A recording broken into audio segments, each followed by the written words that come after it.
ये मुसलमानों के बड़े मसीहा बनते हैं। इन्होंने जानबूझ के पीओजे के जो आज पाकिस्तान के नाजायज कब्जे में है इंटेंशनली दिया ताकि इनका जो सुल्तान शेख अब्दुल्ला जो था उसकी नस्ल दर नस्ल हमेशा सल्तनत रहे। इजाजत दी, मैं आपका बहुत मशकूर हूं।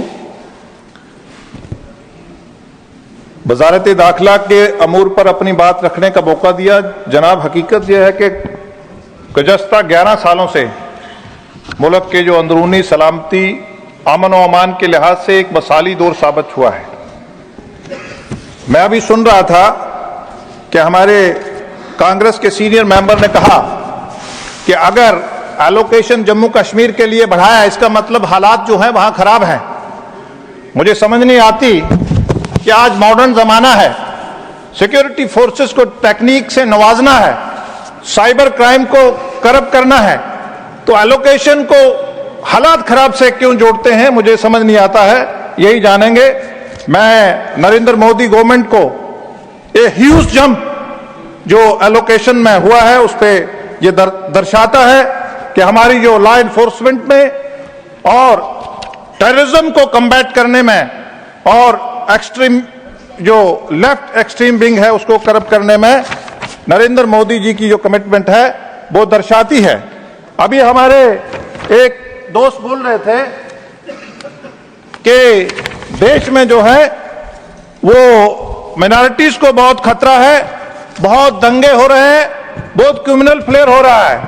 Chairman sir, history doesn't lie. The most devastating criminal rights in independent India history did not take place under this government watch. They occurred under the Congress-led regimes, where rights were either ignored, encouraged, or weaponized for electoral advantage. In 1984, anti-Sikh riots, where thousands were butchered in the streets of Delhi, were not a spontaneous reaction, but a state-sponsored pogrom. Who was in the power? The Congress. Who led the mobs? Congress leaders. And who justifies the killing?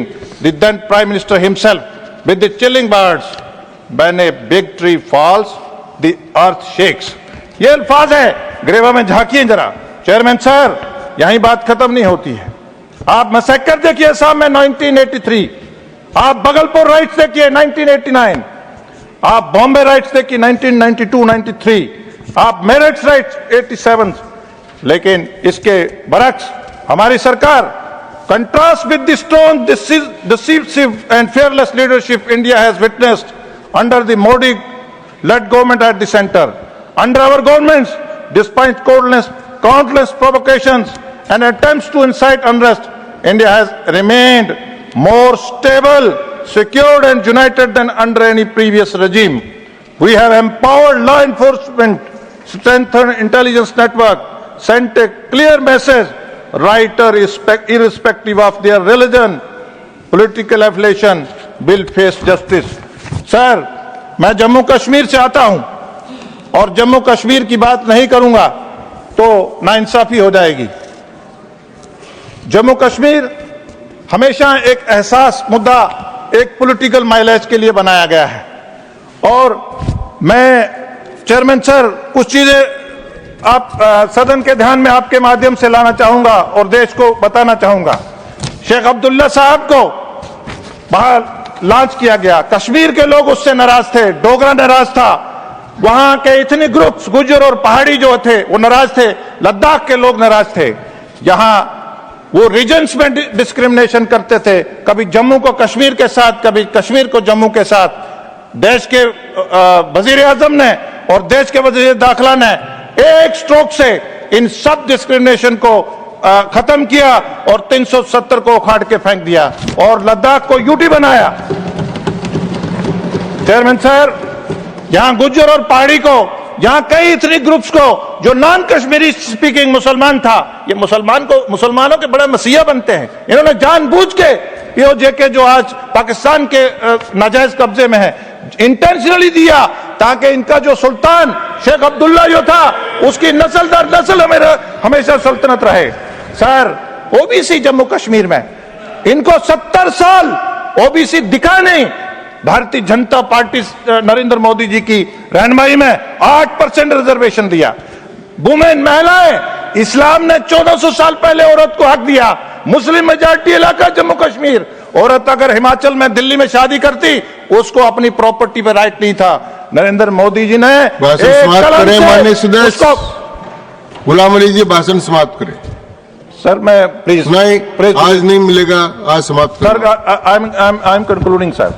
Sir political reservation से लेकर sir आज पाकिस्तान से infiltration होती थी sir. किसान जो है, समाप्त हुआ। श्री अजीत कुमार भुयान।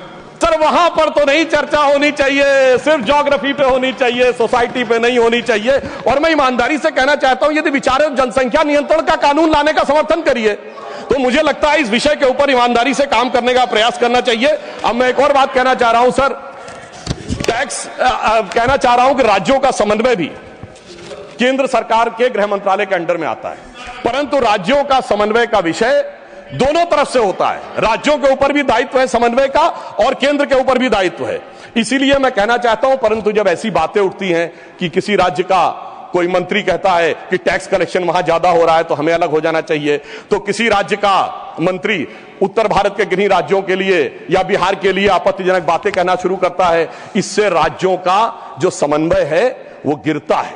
और मैं कहना चाहता हूं सर, समन्वय का सबसे दुखद उदाहरण था इसी संसद के एक सदस्य ने छत्तीसगढ़, राजस्थान और मध्य प्रदेश में हमारी जीत के बाद इस सदन के नहीं, दूसरे सदन के सदस्य ने यह शब्द बोला था कि भाजपा सिर्फ गोमूत्र वाले राज्यों में जीत सकती है। तो मैं उनको बताना चाहता हूं सर, जिनके की दिमाग में मैकाले और मार्क्स का वायरस भरा है, तो उन्हें बताना चाहता हूं कि गोमूत्र का anti bacterial, anti fungal, anti cancer के लिए मेडिसिनल पेटेंट है और पेटेंट का नंबर है 64100059। तो मैं कहना चाहता हूं, कृपया जाके अपने मन से मैकाले और मार्क्स का मैल साफ करिए, तो राज्यों में समन्वय बहुत बेहतर ढंग से दिखाई पड़ेगा। और मैं अंत में सभापति महोदय, सिर्फ मैंने जहां से बात प्रारंभ किया था वहां पे बात को समाप्त करता हूं। एक उदाहरण देना चाहता हूं। एक फिल्म आई थी एक दौर में जिसका नाम था वेडनेसडे, जिसमें नसीरुद्दीन शाह जी ने एक आम आदमी का रोल किया था और उसमें एक सर डायलॉग था जिसमें वो कहते हैं कि जब व्यक्ति घर से निकलता है तो हर 1-2 घंटे के बाद उसकी पत्नी पूछती है ऑफिस पहुंच गए कि नहीं, चाय पी ली कि नहीं, खाना खा लिया कि नहीं, वापस आ रहे हो कि नहीं। तो उन्होंने कहा वो इसलिए नहीं पूछती कि वो जानना चाहती है चाय पिया कि नहीं, खाना खाया कि नहीं।